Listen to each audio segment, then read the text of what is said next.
इधर रुक करेंगे दिल्ली से जी मीडिया संवाददाता आदित्य प्रताप सिंह का। आदित्य, सुबह से कोहरा छाया हुआ है और देखिए जो रिकॉर्ड यहां पर दर्ज किया गया है कि क्रिसमस के दिन सबसे ठंडा दिन यहां पर देखा गया 2014 के बाद।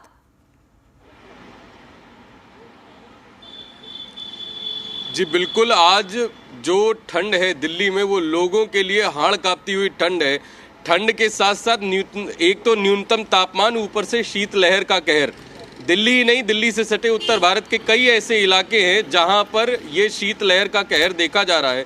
लेकिन इस समय दिल्ली को लेके जो मौसम विभाग ने अलर्ट जारी किया है वो लोगों को चेतावनी देने वाला अलर्ट है। और कहीं ना कहीं इस समय जो दिल्ली की स्थिति है वो वाकई में गंभीर है। शीतलहर के साथ साथ जो घना कोहरा है वो दिल्ली के लोगों को परेशान कर रहा है। इसके अलावा जो गिरता हुआ तापमान है वो सीनियर सिटीजन्स और बच्चों दोनों को ही परेशान कर रहा है। सुबह जो लोग अर्ली ऑफिस जाने वाले हैं, प्राइम ऑफिस आवर्स होते हैं, उस समय क्योंकि डेंस फॉग की वजह से लोगों को चलने में समस्या हो रही है।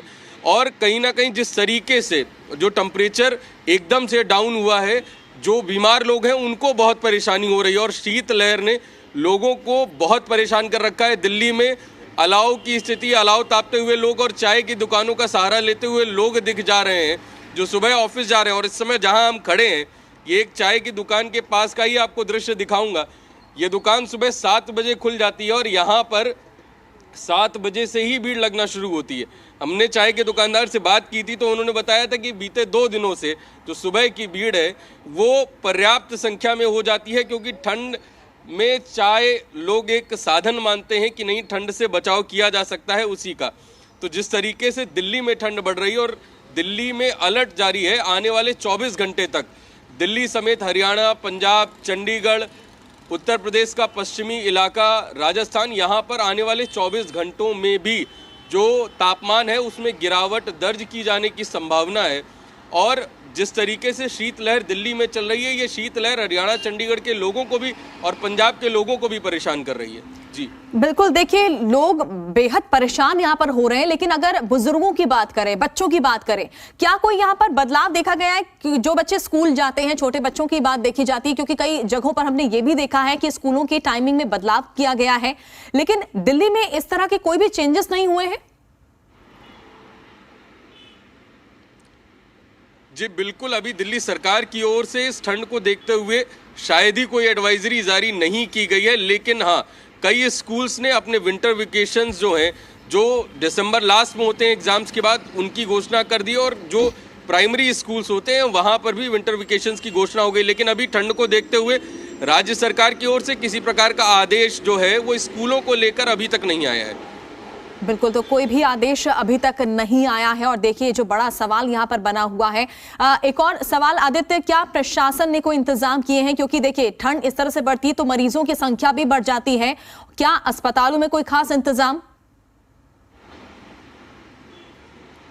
जी बिल्कुल, आपका कहना बिल्कुल सही है और जी मीडिया लगातार इस चीज़ पे बात करता रहा। बढ़ती हुई ठंड के बाद हम लोगों ने लगातार पड़ताल की कि दिल्ली के शेल्टर्स की व्यवस्था क्या है, क्योंकि दिल्ली में एक बड़ी संख्या में कई इलाके हैं जहां पर चाहे वो आप कश्मीरी गेट ले लीजिए, ISBT ले लीजिए, निगमबोध घाट ले लीजिए, और दिल्ली के कई इलाके चाहे वो मयूर विहार एक्सटेंशन का इलाका हो, यहाँ पर बड़ी संख्या में जो लोग हैं वो फुटपाथ पर सोते हुए मिल जाते हैं, क्योंकि शेल्टर्स हाउस में पर्याप्त बेडों की जो संख्या है वो पर्याप्त नहीं है। इस वजह से प्रशासन लगातार काम कर रहा है। प्रशासन जो DM है जिलों के, वो लोग शेल्टर्स पे काम कर रहे हैं, लेकिन अभी तक किसी प्रकार की कोई राहत मिलने की संभावना नहीं है। वैसे राज्य सरकार और मुख्यमंत्री स्वयं इस चीज़ का दावा करते हैं कि कोई भी सड़क पर सोता हुआ नहीं मिलेगा।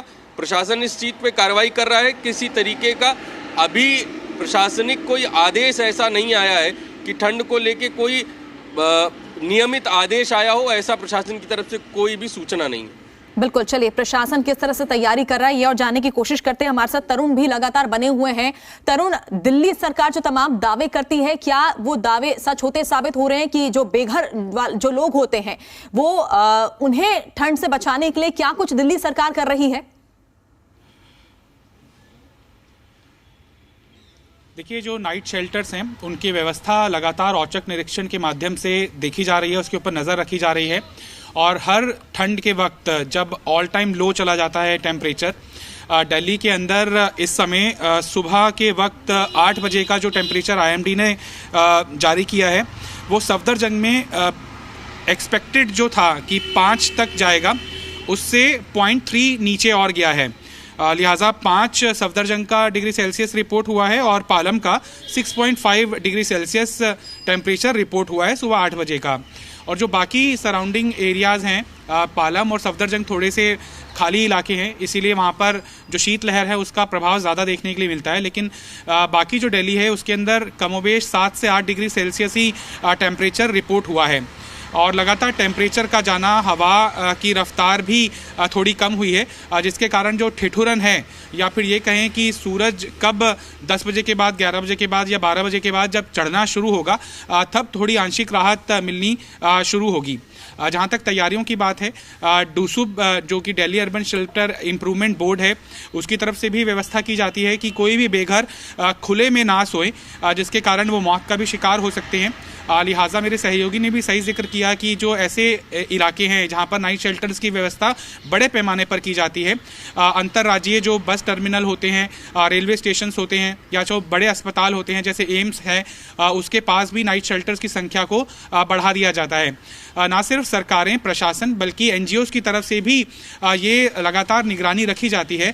रात के वक्त गश्त की जाती है कि कोई भी बेघर खुले में सोने के लिए मजबूर ना हो। लेकिन कई बार ऐसा देखने के लिए आता है कि कुछ एडिक्ट्स होते हैं जो तमाम सरकारी प्रयासों के बावजूद इस तरह से खुले में सोते हैं और फिर वो शिकार होते हैं मौत का।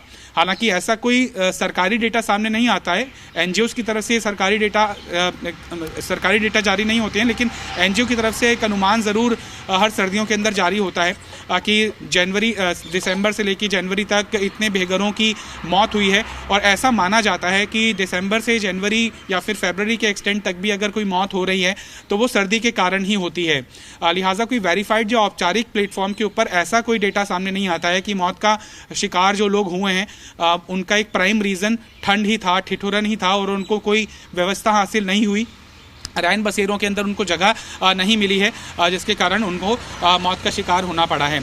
आने वाले 2 दिनों तक भी दिल्ली के अंदर और NCR के रीजन के अंदर ऑरेंज अलर्ट जारी रहेगा। लिहाजा एक ऐसा